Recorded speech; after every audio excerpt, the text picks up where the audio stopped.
Let us read Psalm 29. Ascribe to the Lord, O heavenly beings.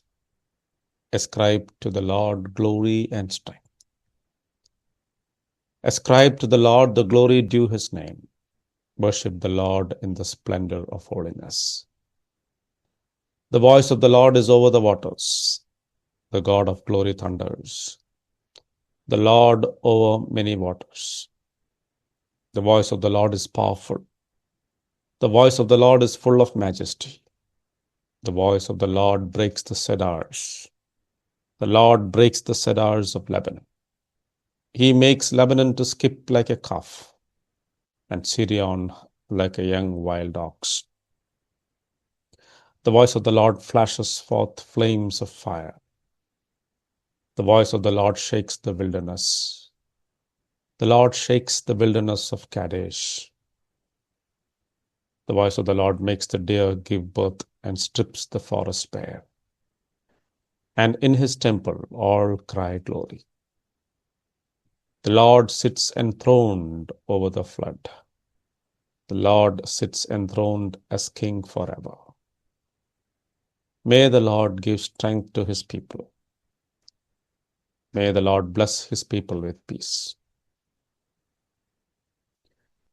In August of 2015, a tremendous lightning storm struck the Grand Canyon. A photographer who had waited for years to capture such a moment finally clicked a once-in-a-lifetime shot. A single bolt of lightning arcing across the dark sky, illuminating the vast canyon with an otherworldly glow. The image went viral, not just because of its visual brilliance, but because it captured something deeper. That moment of thunder and lightning brought people to a standstill. It was as if nature itself was trembling before a presence greater than any man could explain. What we felt when looking at that photo was awe, not fear alone, not admiration alone, but a deep, trembling recognition of a power that we could not control or contain. This is a power that Psalm 29 invites us to ponder, not in nature alone, but in the voice and majesty of God himself. Psalm 29 is a poetic display of the awesome power of God. The psalmist, King David, begins by calling on heavenly beings, perhaps angelic hosts or even earthly rulers, to give God the glory and strength that is due to him. This is not a casual invitation, it's a summons to worship. And not just any kind of worship, but the kind that recognizes the weight of his holiness. David says, worship the Lord in the beauty of holiness. In our culture, beauty and holiness rarely walk hand in hand. We associate beauty with glamour, with youth, with external perfection. Holiness, on the other hand, is often seen as outdated, stiff, or inaccessible. But the psalmist insists there is a surpassing beauty in holiness, a radiant, awe-inspiring purity that draws us near even as it humbles us. True holiness isn't self-made, it is a garment given by God himself, the imputed righteousness of Christ, without which none of us could stand in God's presence. As the psalm continues, a single phrase echoes 7 times like a thunderclap, the voice of the Lord. Each repetition draws our attention to the sheer authority and power carried in the speech of God. This is the same voice that spoke the universe into existence. Let there be light, and there was light. His voice created. His voice sustains. As God later asked Job in chapter 38, have you commanded the morning since your days began? Every sunrise, every gust of wind, every drop of rain obeys his word. The voice of the Lord doesn't just speak, it commands, it thunders, it shapes reality, it disrupts the status quo. When Jonah fled from God, It was the voice of the Lord that summoned a storm. When the disciples feared for their lives in a small boat, that same voice calmed the sea. Even the fish, the plant, and the worm in Jonah's story listened and obeyed. All of creation is tuned to the frequency of his voice.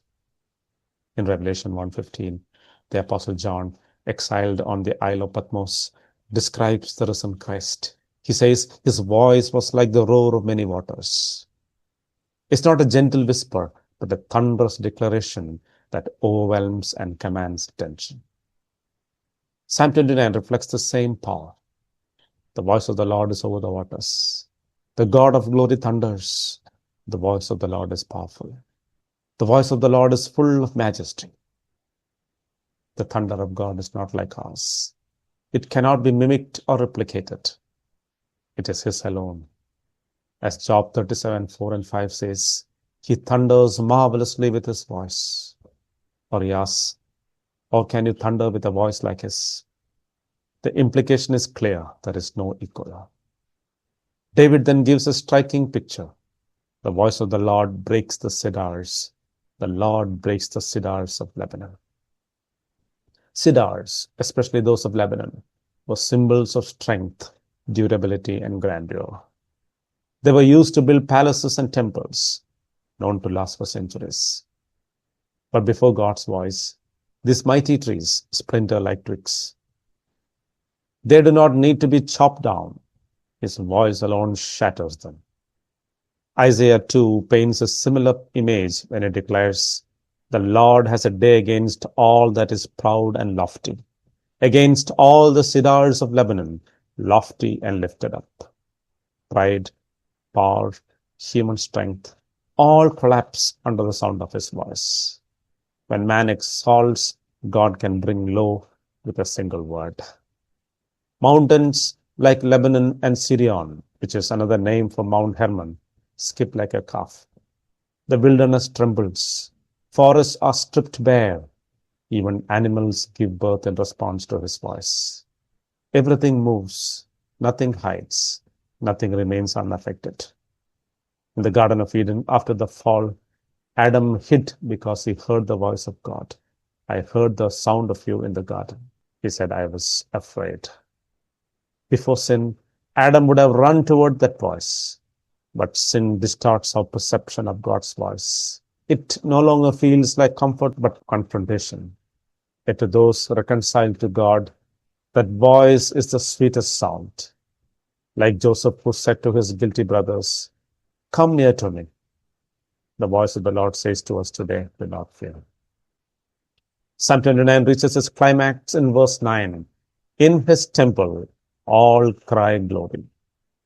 There is a recognition, a reverence, a spontaneous response of worship in the presence of such majesty. Just as thunder draws the eyes of all skyward, the voice of the Lord causes hearts to rise in awe. We don't merely fear the storm, we worship the one who rides on it.